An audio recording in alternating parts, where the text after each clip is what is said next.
美国常常会用他的霸权要求他的对手说，你就给我完全的投降。伊朗也不是一个所谓的这个三脚猫的很差的国家，只是碰到你这么强权，他当然会担心。美国要的3样东西，第一样叫做终止核子计划，伊朗会抛出一个说我们暂停核计划，而且他还丢出一个我把农村送到俄国，那他有个小小保护伞。我觉得啊，但有人说这是一种外交策略，我觉得这是一个保命策略。所以，观众朋友今天特别来关心到中东的战火现在进入倒数，尤其今天关心到的是，伊朗现在祭出了它的射程高达1000公里的新款的导弹亮相。中国大陆现在传出有暗中帮助伊朗吗？再来就是俄罗斯是否也有介入？美国航母危在旦夕。今天就这些议题，我们会一起来做关心。3个火线话题，我们今天请来宾来特别帮我们做解答。首先，今天会来关心到是伊朗的无人机逼近了林肯号之后呢，是直接被美军的 F-35给击落下来了。另一方面，革命卫队试图在另外一头呢强行扣押美国的油轮。中东战事现在被说是一触即发，美军能够掌握局势，避免战火全面蔓延吗？这是第一个问题。第二题我们会来关心到是在中国大陆的部分，它的一艘科考船现身在阿拉伯海，网络上现在还流出了一系列的卫星影像。在这个卫星影像当中，是以中文标示了许多美军在它的武器中东的部署，这是中国公开支援伊朗提供给他灰色的情报吗？那美军又如何反制这一场情报战呢？最后，我们今天也会来关心接下来的要在2月份特别关心，就是2月6号，美国跟伊朗会来谈这个核谈判。而在核谈判正式的进行前，我们看到伊朗直接抛出了他愿意承诺的事情，包括暂停他的核计划。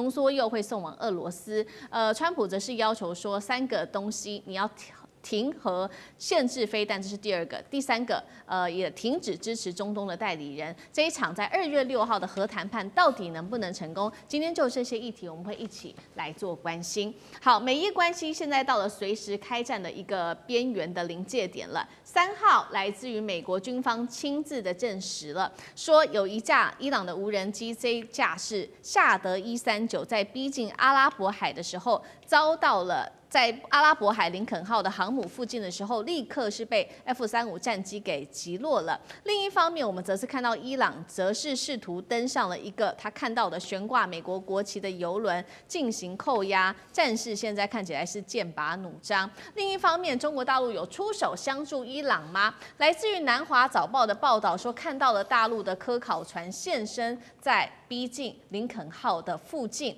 再来就是我们今天要特别来看到这一张图了，这个是网络上特别流出来的大量的来自于中国大陆卫星的高解析影像，并且在这个上面我们可以看到有许多的中文字，在这个中文字当中，特别是中方标示了说美国的林肯号还有美军的E-15战机跟它的爱国者飞弹部署的地点，被军事专家解读中国可能在向伊朗提供美军的动态情报。他认为这样子的手法其实类似于过去的印巴战争。那么在同一时间，我们看到伊朗的部分则是祭出它的重型的反舰导弹，这一款是阿布马赫迪，射程1000公里的弹头重达400公斤。现在根据了解，只要2枚就可以击沉前方美军9000吨的驱逐舰。所以节目一开始要特别请教干哥怎么看了？中国真的出手帮助伊朗吗？那如果是有帮助的话，是否提供在这上面的情报战？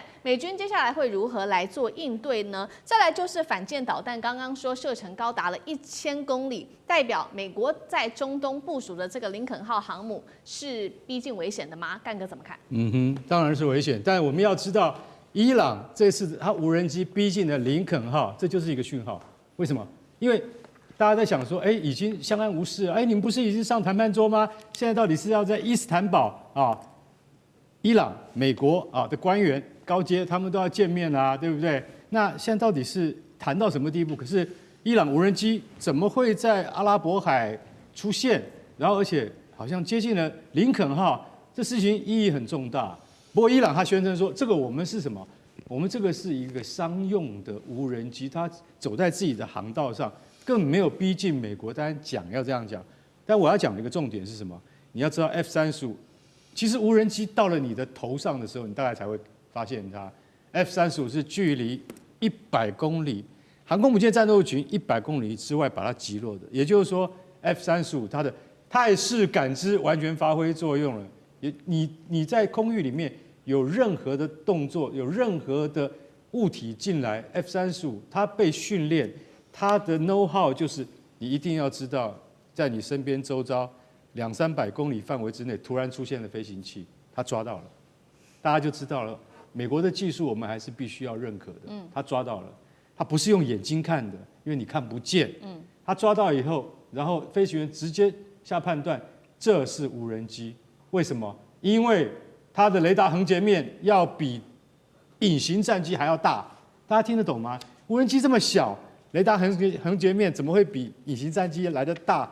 因为隐形战机是逆中的，你在雷达屏幕上面看的，只像一个小鸟一样。但是如果说是在那个无人机，因为无人机有螺旋桨，那个是非常不逆中的，他马上就判断这个是无人机，打。用怎么打？用 AIM-9响尾蛇飞弹打 ，AIM-9X 响尾蛇飞弹把它打下来。所以说一句实在话，我觉得美军在第一次接触上面，他就已经有逮到了。但是我们也必须要承认，就是说，万一不是一架的时候 ，F-35就应付不了了。这个时候，舰队防空就要启动。什么叫舰队防空？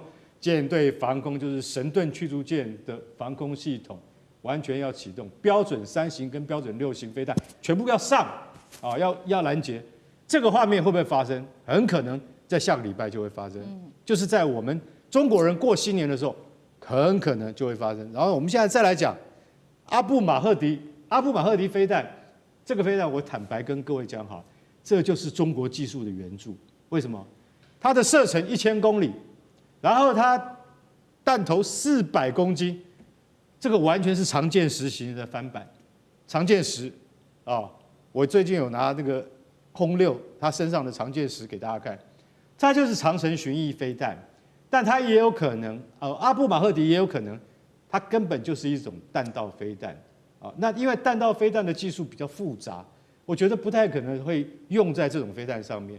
但是它可以打到1000公里，那就是代表像跟我们的常见10型的飞弹是一样的道理。它能够飞这么远，然后呢，它飞这么远，它还弹头威力有400公斤。它要是一颗打到你美国航空母舰的话，是打不成的。所以这边我必须要先强调，400公斤的弹头打不成的。为什么？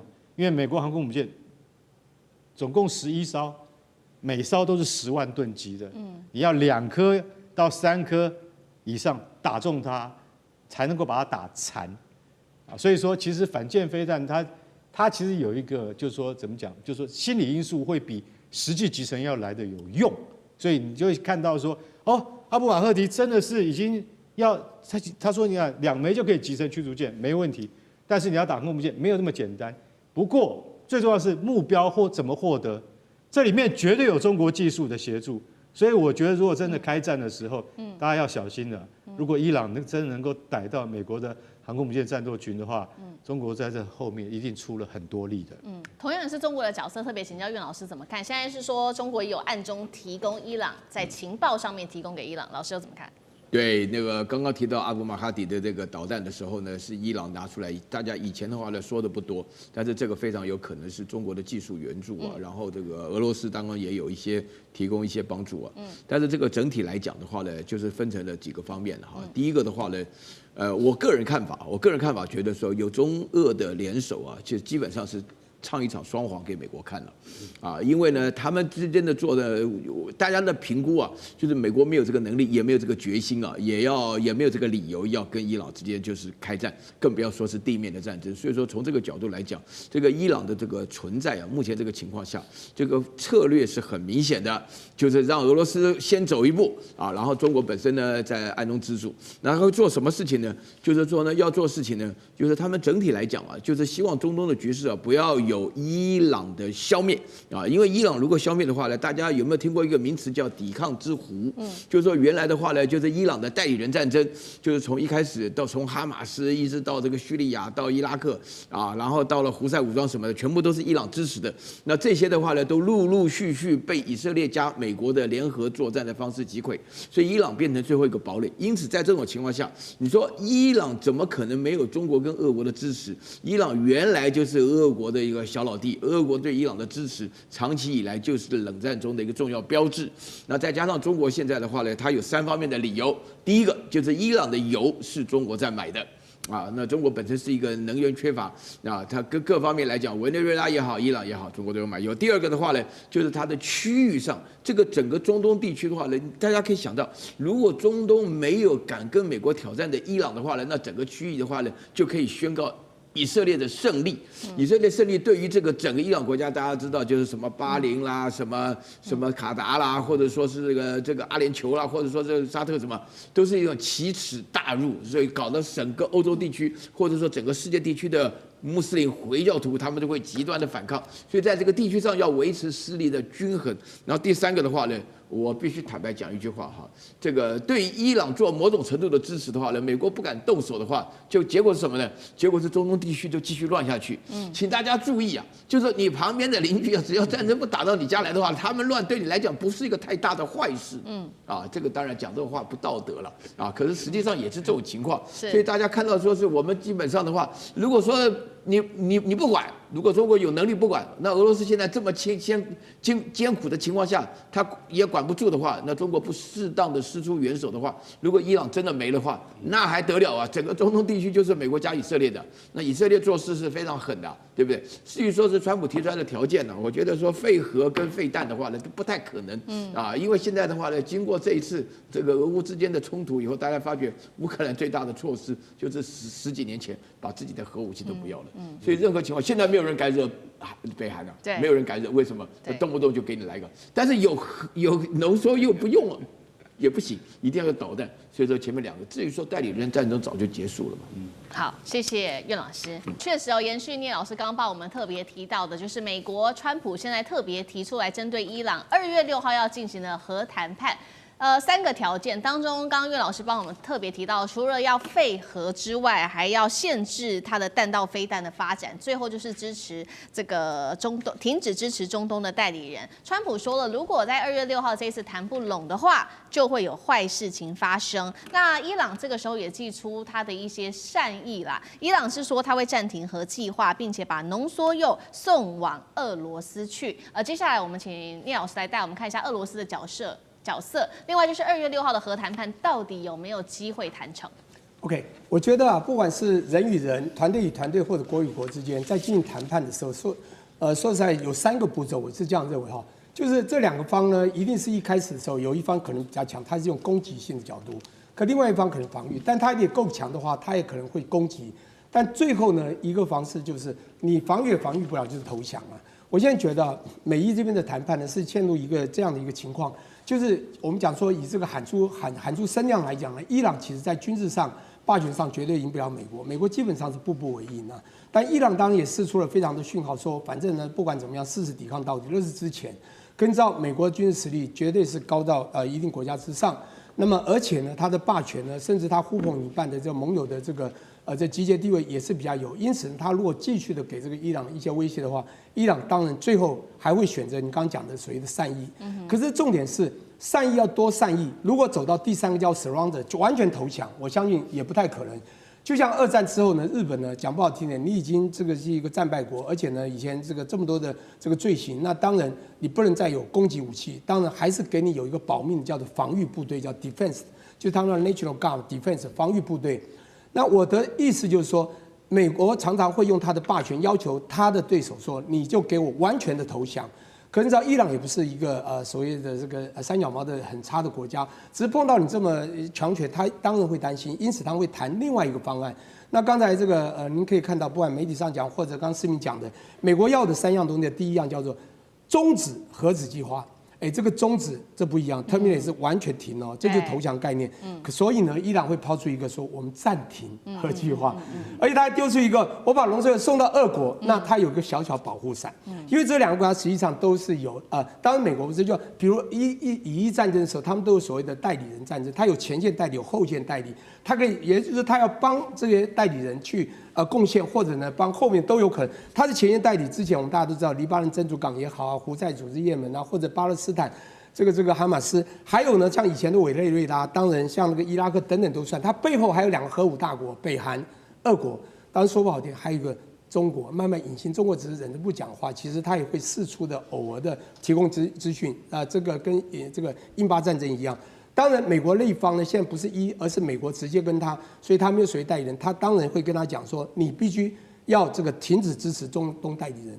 其实我觉得这个要求呢，就是他希望怎么样呢，让这个伊朗呢不会再给这个美国未来造成他中东的一些阻碍了哈。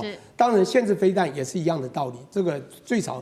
你不会每次我要打你，我比你大，比你厉害，你还有时候还威胁我一下，这个川普也不爽了。好，那最后讲到他把浓缩铀送到俄国，这个是一个，我觉得啊，那有人说这是一种外交策略，我觉得这是一个保命策略了，因为他毕竟他的代理人，这个他幕后的一些主要的这个护盘者呢，他还是觉得他们多少还是有点力量可以保护他的未来的生存，所以这是一个保命策略。那当然也就是他预留他未来的一些生存的空间。那么我最后要讲说，美伊这样我的分析说，这样的一个这个谈判，美国步步为营，它又有霸权在手，又有军事实力，又有盟友的这些力量，会不会最后这个成功呢？基本上啊，我觉得最后还是会成功的。伊朗最后还是会让步，毕竟呢，你打的就是可能美国真的。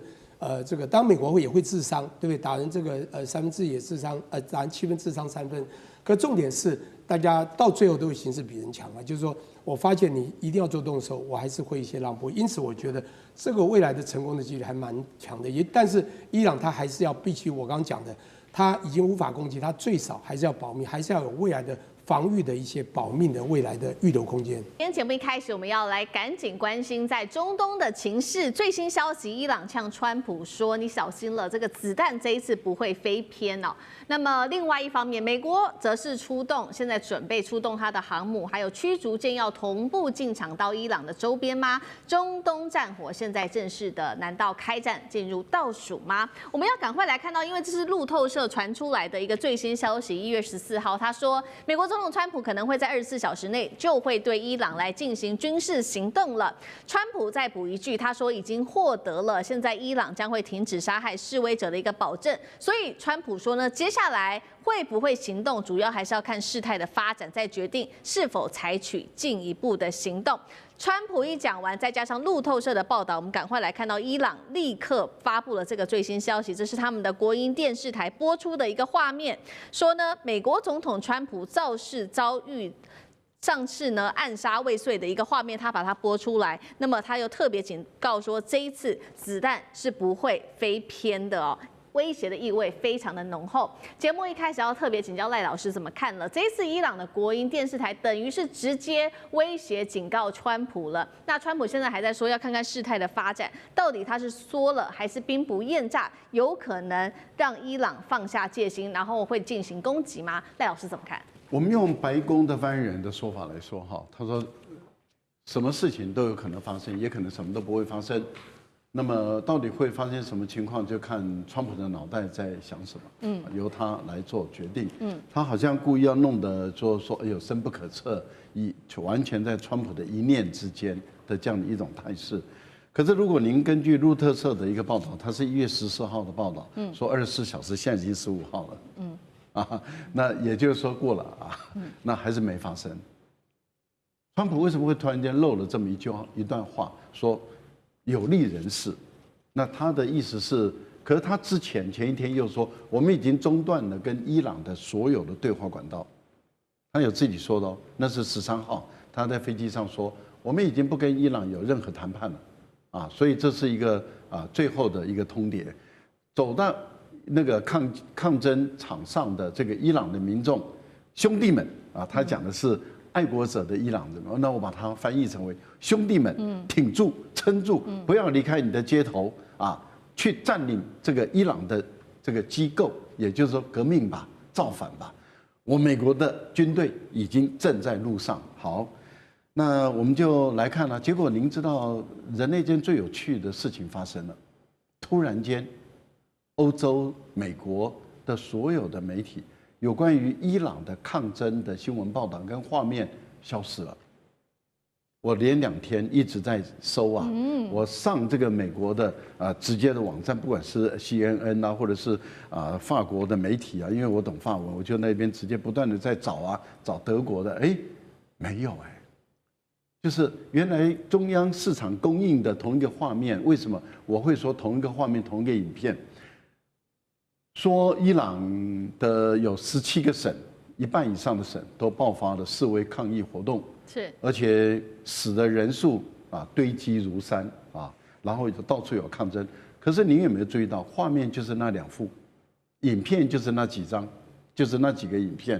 这很奇怪，17个省各个地方都发生，怎么会只有那几张画面、那几张照片、那几个影片？这代表什么？有一个中央厨房在供应，满足各媒体，而并不是各媒体的记者到各个城市，到各个省市，甚至在一个城市里面的不同的角度来拍，因为每个用的都同一张画面，这个代表有鬼，有鬼就代表我在欧洲待那么久，在他们的研究单位待那么久，我就知道中央厨房在制造东西供应了。结果他们发现这个认知作战搞大了，好像真的要打起来了。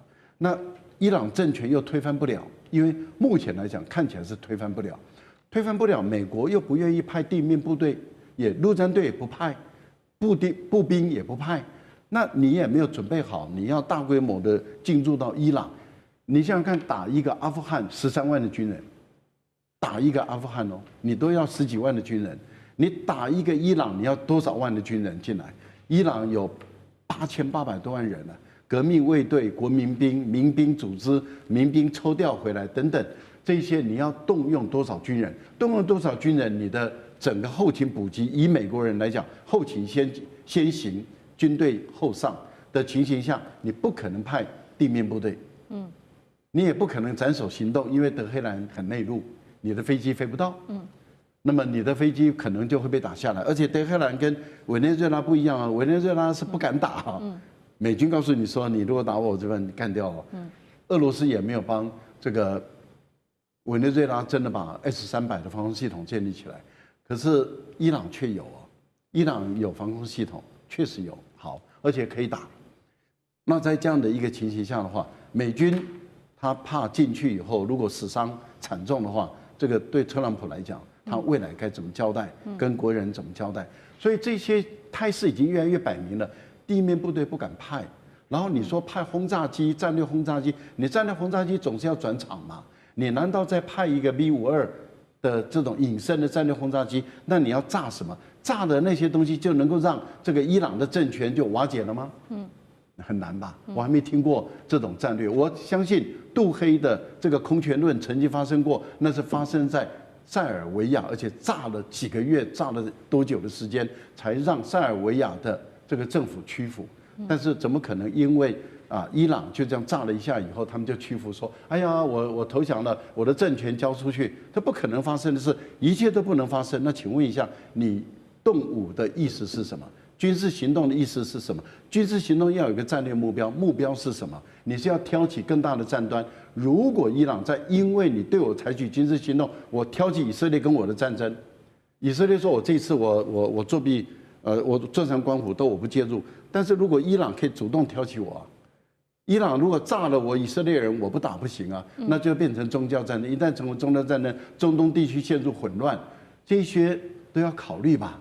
所以我个人是认为什么都没考虑，然后就是川普说我要打，我是觉得虚张声势而已。等到声势虚张完了以后，给自己找一个下台阶，说有利人士告诉我，说这个他们已经停止镇压了，所以意思也就是不动了吗？所以我个人是觉得，以目前来讲，川普他本身骑虎难下了，因为如果真的死伤人数到5、6千人的话，你却没有任何出兵，那你当时画的红线就是假的。是好，难道现在这个包括示威活动，整个来说都是美国方面在自导自演吗？目前我们看起来，确实美方还是以喊话的成分居多。因为川普呢持续的喊话之外，其实来自于华盛顿邮报的报道说，川普他之前在1月12号已经私下的向这些欧洲的盟友索取伊朗境内的潜在打击目标的情报，锁定的不是大家所想的核设施，而是他是想要锁定的是这一次主导镇压杀害示威者的伊朗政府的一个高层。那白宫圈内人士说，到底美国会不会动手呢？现在答案是说，川普对于现在就动武的兴致是低于去年打击伊朗核设施的。他们预估这一次动武的几率就是一半，50%左右而已。我们也来看，除了在政治动机上面来做解读，我们也来看到现在美国在军事上有寄出了哪一些武器。首先是看到的是航母打击群，因为先前一直都没有出现嘛，现在确定的是说，原本在南海巡弋的林肯号会在已经低调的慢慢现在往中东的方向去，那预估可以1周内抵达伊朗的外海。再来就是美军的说呢，1周之内会调派2艘伯克级飞弹驱逐舰也会前往伊朗。另外，位于卡达的这个乌代达空军基地也传出进入了备战的状态。等到林肯号真的抵达了中东之后，美国就有足够的战力对伊朗发动军事打击吗？川普接下来会选择这种斩首式的精准打击伊朗高层，还是别的手段？厉将军又怎么看？我觉得这个我们讲一句话啊，战机稍纵即逝哈。那美军如果要出兵攻打这个伊朗来讲的话，其实我认为这个战机已经失去了。在上个礼拜或许他还掌握到战机，那时候有2个对这个美军跟以色列如果要趁这个机会攻打伊朗来讲的话，是我觉得实际上面比较好。第一个，我们看到伊朗为头的这些所谓的这个组织哈，包括到叙利亚，包括到这个黎巴嫩真主党哈，这些大概一个一个都被美军拔掉了。那美军这时候他外围力量没有，这时候攻打它确实是一个比较好的一个机会。第二个啊，趁着这个伊朗自己本身因为通膨的问题产生了这种暴动，而且暴动范围好像很大。规模也很大，哈，这是确实是一个动手的一个好时机。那上个礼拜我们听到美军来讲也动用了 KC-132和这种135的加油机，还有他用 C-17运输机运了大量的装备跟武器哈，到达所谓中东地区美军的基地在这边，那感觉上面好像有要攻打伊朗的态势，那甚至于他的三角洲特种部队也进去了。那时候我认为可能采取的是一种所谓的斩首作战，针对的就是这个伊朗的精神领袖哈，这个哈美内伊来实施斩首，或者是针对他的核武的设施哈来实施定点的一个清除。但是我觉得在今天，如果情况已经发展到这时候，我觉得战机已经稍纵即逝了。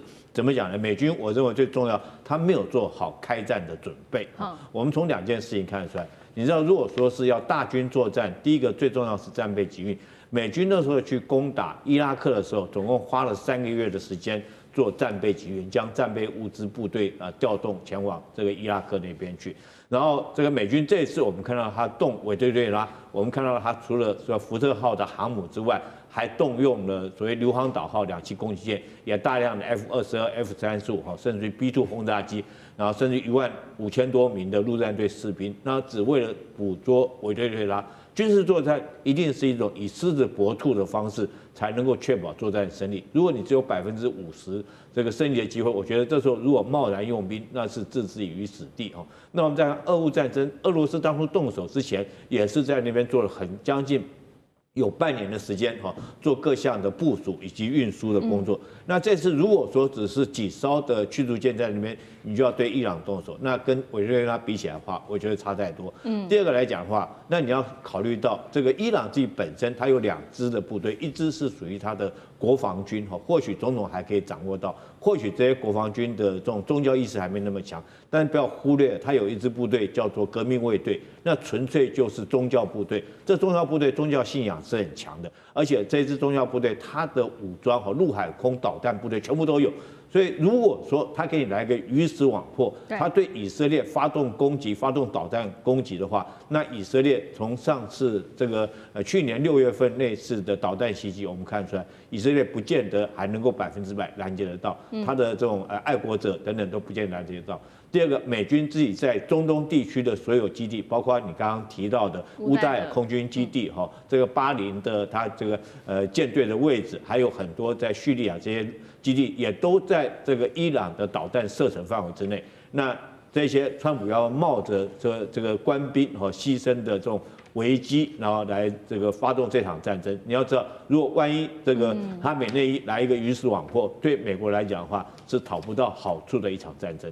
好，谢谢厉将军。延续厉将军刚刚帮我们特别提到的有关于美军的这个军事行动，因为现在在讨论的问题就是说，虽然航母好像要往已经在往这个中东的路上走了，但是现在也在说，就算林肯号就位，美军仍然是有一个致命的现实，他们得要面对的，就是会不会没有足够的攻击跳板呢？包括了《华尔街日报》也这边做了一个揭露，说以沙烏地阿拉伯国家为首的这个波斯湾国家，正是在私下游说川普，千万不要对伊朗动武。更关键的是，我们知道沙烏地阿拉伯他的态度一向比较跟美国好，但是他这一次拒绝让美军使用他的境内基地作为跳板。其实沙烏地阿拉伯从2战之后一直是美国在中东最铁的一个盟友之一，这一次他却私下向德黑兰表示说，他不会介入美国跟伊朗的冲突，原因就是要回到2023年。当时因为中国大陆北京的斡旋，让沙烏地跟这个宿敌伊朗完成了历史性的破冰和谈，甚至他们还恢复了建交。这也是为何这一次沙烏地他不挺美国去出兵伊朗的重要原因。所以可以说，中国在2年前促使了沙烏地跟伊朗的和解，等于现在是替德黑兰化解了一场战争风险吗？委员又怎么看？委员怎么看？我们先评估一下，如果美国、以色列要对伊朗进行战争攻击的时候，它怎么攻击？它一定只有空中攻击，不会有海军，不会有陆军。陆军、海军是不现实的。空中攻击呢，就要有战斗机、导弹跟所谓的轰炸机，尤其轰炸机效率最好，因为伊朗根本就没有防空武力，所以轰炸机是最适合的。那可是问题来了，轰炸机没有办法在航空母舰上起降。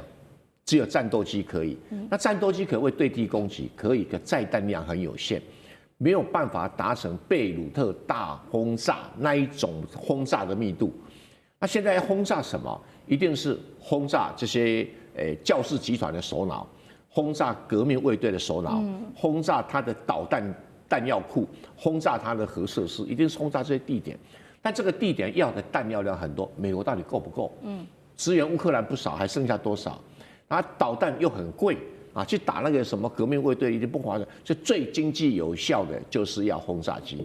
那轰炸机航空母舰不能起降，只好在附近找基地。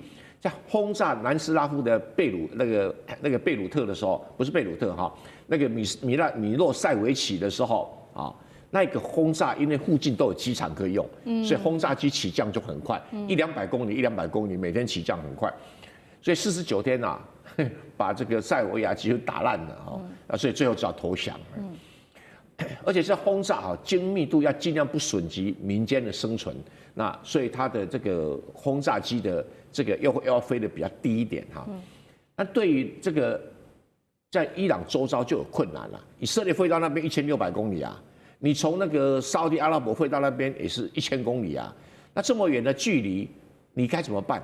再来，如果是沙烏地阿拉伯不提供基地给你这个美军的话，你又该怎么办？对，那你顶多只能从伊拉克起飞去攻击。那伊拉克起飞去攻击，伊拉克的基地又很容易，因为太近了，又很容易被伊朗用导弹给攻击。你怎么去防止？所以只要沙烏地阿拉伯不配合，就会给美军帶來很多很多的困擾。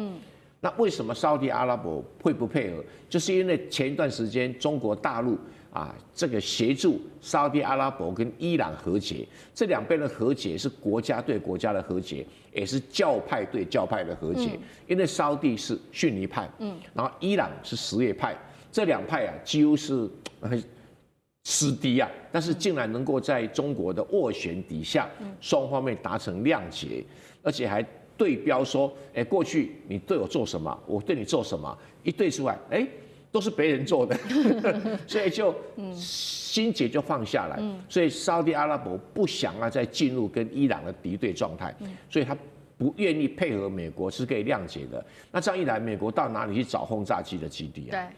那美国现在其实航空母舰也还没集合到那一边，所以对伊朗的攻击还要做一番准备工作才行。接下来我们要来关心到的就是中东的情势了。今天要来特别关心的是，美国是否真的靠不住呢？纵容以色列的下场，现在阿拉伯国家我们要来看到正式的崛起的这个叫做北约崛起，阿拉伯北约的正式崛起，那么联手伊朗会在政治上来彻底做一个大转向吗？今天我们会来关心。首先，今天节目开始的3个火线话题，等一下请来宾来帮我们特别做解答的。第一个，川普的纵容之下，是不是针对以色列呢？我们看到中东现在大翻盘了，美国跟以色列过去一直苦心在经营的反伊同盟，现在竟然变成了什么？反以色列的联盟，再来就是看到了刚刚登场在昨天晚上的这一场阿拉伯峰会，真的是丢下了一个震撼弹，因为在这个场上，大家发现了阿拉伯北约成型，接下来是否也会形成这个阿拉伯北约军事同盟呢？据传伊朗甚至也可能会加入。最后我们会来关心阿拉伯北约这当中成军的话，包括了会有1000万的大军跟1000架的战机一起秀出来，这个战力会不会震慑到以色列，甚至是美国呢？今天就这几点，我们会一起的来做解答。赶快来关心的是最新消息，大家还记得吗？这个以色列上周针对了卡达做了肆无忌惮的空袭之后，真的蛮不给美国面子的。第一个，因为卡达是美国在中东最重要的盟友；第二件事情是美军在中东最大的空军枢纽乌代德空军基地就是落在这里。这一场空袭，大家做解读说，你美国第一个，你其实没有去阻拦以色列，那么还让卡达的这一些它的雷达跟武器，美制的武器是完全的失灵哦，所以这让阿拉伯世界现在倒吸一口气，觉得说，我买你的美制武器到底是可不可以信赖呢？我们砸钱所谓的美国的保护伞真的可靠吗？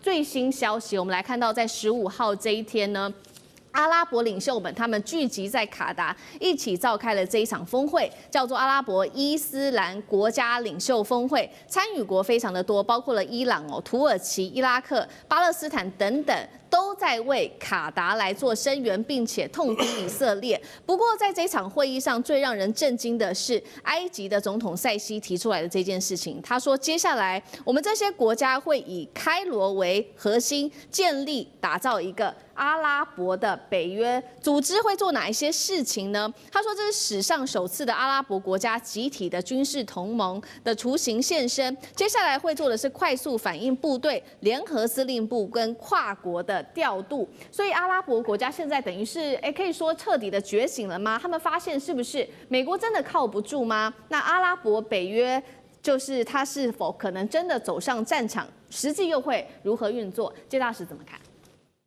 当然了，这个基本上他没有谈到这个像类似北约第5条这样子的一个关键性的军事同盟的一个最重要的一个要件。也就是说大家成立一个组织啊，那一个国家被攻击就等同于所有国家被攻击，这个是军事同盟最重要的一个关键条款。他如果没有这个的话，那他说我们会这个在这个什么情况下成立快速联合反应部队啊，然后联合司令部啊，跨国调度啊，那这个基本上的话就是看状况了。还太空吗？太空了。太空了，因为最重要就是你一定要有这种条款，叫攻守同盟。军事协定就是要攻守同盟，那最高等级，别人会真正当一回事。那我想这个埃及他特别提出来以开罗为中心的这个建立阿拉伯北约，那当然啦，可是你后来看看开罗的军事力量是不是最强？对，那这个阿拉伯国家表面上很团结，可是过去这么多年来也可以说一事无成。对，为什么一事无成呢？它还是各自的本位主义蛮强的。那它这里面也有几个大的山头，那你开罗变为中心，那你现在最大的问题就变成加萨走廊，你救不救？那加萨走廊跟开罗那一边的这个边界，那个开罗那个埃及是闭得死死的，不让一个人过来。对，可见他就是说，他如果不能说以集体的利益为利益，而是以单一各国的自己国家利益为利益的话，那就很难作为这个要别人以他为中心。所以我不是说唱衰他啦，不过我觉得这一次的这个卡达被打，又再一度的刺激这个阿拉伯国家会觉得，我们这么有深厚的文化，我们有这么多共同点，我们这么多国家，要钱有人，要人有人，对不对？要枪有枪，要炮有炮，为什么被人家欺负成这个样子？这是他们面临刺激啊，又一次的聚在一起反省啊。那过去也有过，因为阿拉伯国家在2次大战以后是被修理的最厉害的国家。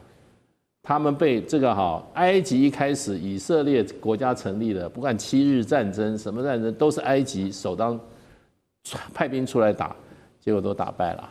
那你再接下来，你看美国用兵的，伊拉克2次用兵，对，然后现在又在这个以色列让以色列修理两个礼拜连打7国，然后呢，现在这个又打了这个他们的美国的好朋友卡达，因为他们这是被修理的太厉害了，所以今天真的是不开这些会的话，真的阿拉伯国家也被人家看衰小了，真的是有点这样感觉。那不过我觉得他的这个要成立一个北约啊，还有一个很大的一个问题啊，就变成说他的武器系统不独立，他的武器系统不是俄制的，就是美制的啊，少部分还有中国大陆制，这你要成为一个军事同盟啊，这是你先天性的弱点。那再接下来就变成说，你里面没有超强国，你当时冷战的时候，一个是什么？一个苏联核子武器大国，一个是美国核子武器大国。他站出来的话，一国可以抵10国、20国，那样子的军事同盟才是真正为这个可以行为。当然埃及有这个概念了，他说以开罗为中心，开罗说实话以军事力量你觉得它可靠吗？如果美国要修理你的话，你敢站到开罗这边吗？所以我觉得他们是一个很好的开头啦。可是对于未来的发展跟它的最后达到的这个实力，我还是觉得蛮保留的。好，至少这个阿拉伯国家现在终于觉醒了，他们说我们真的不能再被欺负了。所以这个阿拉伯北约这个武器系统不独立，但是他们的战力整体到底如何？等一下我们会请干哥来做一个比较深入的分析。我们有列出来这些阿拉伯北约他们各个国家之间不一样的战力。那另外来看到的是，这些年其实美国跟以色列他们在中东国家也算积极，他们有去布局这个中东版的北约来对抗伊朗，还拉着阿联酋跟巴林来签署亚伯拉罕协议。但是我们看到在这一场会议昨天进行的这一场阿拉伯伊斯兰峰会之后，中东北约现在诞生了，而且还把伊朗给拉进来了。也就是说，美以一直在打造的反伊联盟，现在变成什么？反以联盟。接下来如何撼动美国跟以色列在中东的局势？话语权越来越小吗？上次哥怎么看？我个人倒是觉得现在这个所谓的阿拉伯北约是很微妙、很戏剧性的因为它有很多历史的牵引。不过我们讲历史间，首先现在看最近我想真的是这个以色列打卡达或所谓打卡达尔这件事情实在是太严重了。严重到不只是我们现在看到的这个部分，就是卡达或很生气，对美国、对以色列很生气不止，而是原先是伊朗在穿梭，因为以伊在互相打来打去的时候，其实阿拉伯国家还在做壁上观，但一打卡达尔之后，所有阿拉伯国家变成多元的、快速的互相联系，所以产生了我们现在看到这个所谓的阿拉伯北。我们要讲这个都很有意思为什么会特别提到这个亚伯拉罕协议？因为亚伯拉罕协议是在2020年的9月15号签的。所以呢，他们召开这次会议是在2025年的9月15号，所以这日期可是特别选的耶。而且为什么是埃及在牵头这件事情？要知道，过去以色列落足在整个中东地区的时候，跟旁边阿拉伯国家那时候是很强悍的，是靠美国势力在罩住的。所以当时一开始，所有大家都抵制以色列。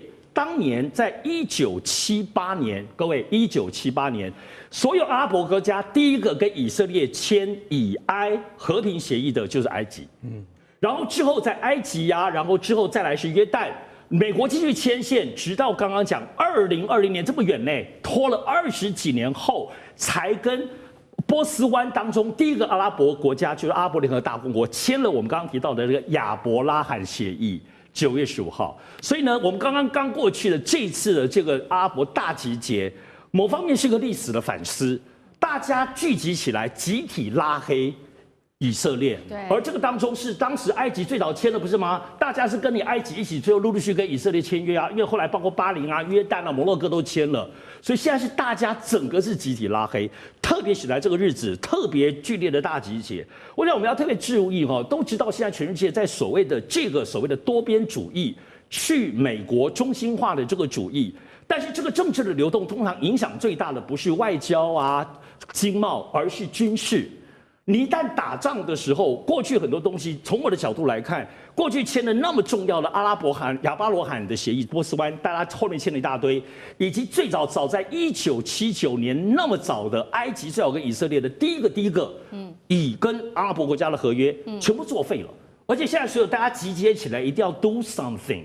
所以我认为现在在整个后面的影响性不能小看。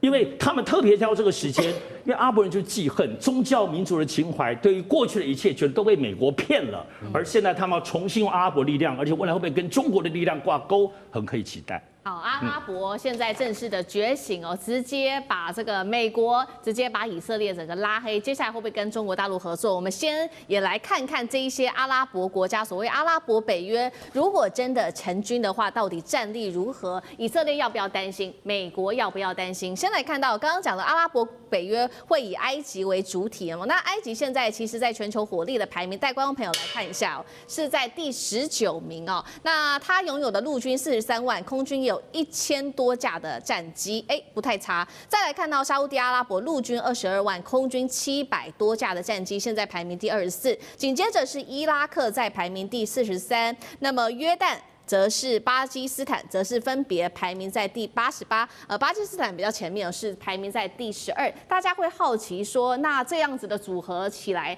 大概的战力如何？这样统计起来，大概他们就会有数千架的这个大军的战机，再加上1000万的大军，再搭配重点是巴基斯坦它所拥有的核武库存哦。那目前呢，以色列的世界排名大概是落在第15名，他们的陆军有12万，后备兵力40万，空军300多架。卡达比较后面，大概是50名之后。阿拉伯国家如果真的军力整合起来，能够吓阻以色列的恣意妄为吗？中东秩序是否在这一次的这个阿拉伯北约之后重新改写？干哥怎么看？我完全同意大使的看法，因为我很悲观。为什么？这所谓的阿拉伯啊，然后伊斯兰高峰会哈，那只有形式。为什么？因为来看4次中东战争，也就是以阿战争的历史，阿拉伯联盟没有一次打赢过。到了1974年最后一次，埃及打完了之后，两边互有胜负，他跟以色列说：“以后我们不要再打了。”1978年就跟刚才上次讲的，签订了第一次的，那时候是谁促成的协议呢？美国总统卡特啊，大家还记得啊？卡特总统活到100岁，那个时候签下来之后，埃及以后就说：“我不再跟以色列打了，反正我打不赢，要打你们自己去打。”来看这个图表上面，埃及是第1名，为什么？埃及真正能够打仗。他4次都是他带头打，带着头去跟以色列拼了，但没有一次打赢。这有时候我们也不能够说，难道是阿拉伯部队比较差吗？对，他的数值就是比较差。再看第2个，沙烏地阿拉伯陆军号称22万，空军700架战机。沙烏地阿拉伯在历史上从来没有打过仗，他的陆军不能战，所以他需要美国的保护伞。他买了1000辆 M1 坦克。不知道放在沙漠里面干什么用的，我真的不知道。沙烏地阿拉伯的王宫有200座，但是他的人民到现在没有任何的自由。沙烏地阿拉伯是一个完全闭锁的国家，伊拉克刚刚被美国修理完，约旦从头到尾不敢跟以色列打，他距离以色列最近。再来巴基斯坦，巴基斯坦算阿拉伯世界里面强的国家，可是他距离以色列太远了。他今天会派人来，是因为我给你伊斯兰国家一个面子。所以大家看完我刚才的分析啊，分别占了19名、24名、43名，这些名次毫无意义。为什么？他们在联合作战的时候，一定是各自为政。以色列在1967年的6日战争的时候，他是左右开弓，他北边要打叙利亚，南边要打埃及，怎么办呢？怎么办？就是像我们常常看到的。我今天很直率的把这些战史说出来的原因是，大家要汲取历史上的教训，不是说我看衰阿拉伯国家，而是他们真正要得到什么？要得到统一的事权。埃及总统塞西讲那个话，他自己脸都不会红。为什么？他早就已经脱离阿拉伯世界的领导人很久了。然后沙烏地阿拉伯是最大的阿拉伯国家，它没有办法来取代这个位置，所以阿拉伯世界始终是一盘散沙。到现在还是一盘散沙，谁要出来讲话？伊朗。可是伊朗却是所有阿拉伯国家里面的少数派，叫做什叶派，所以不可能让你出现，不可能让你出头。所以你说这个峰会有什么用呢？军武的飞机跟战车、大炮的数据加起来非常傲人，这个阿拉伯北约好像很厉害，但是什么时候才能够真正成型呢？你要向科学看齐，你要尊重科学，你要尊重什么？你要尊重真正的军事武器战略科学，你才会真正脱胎换骨。这是我给阿拉伯世界的忠告。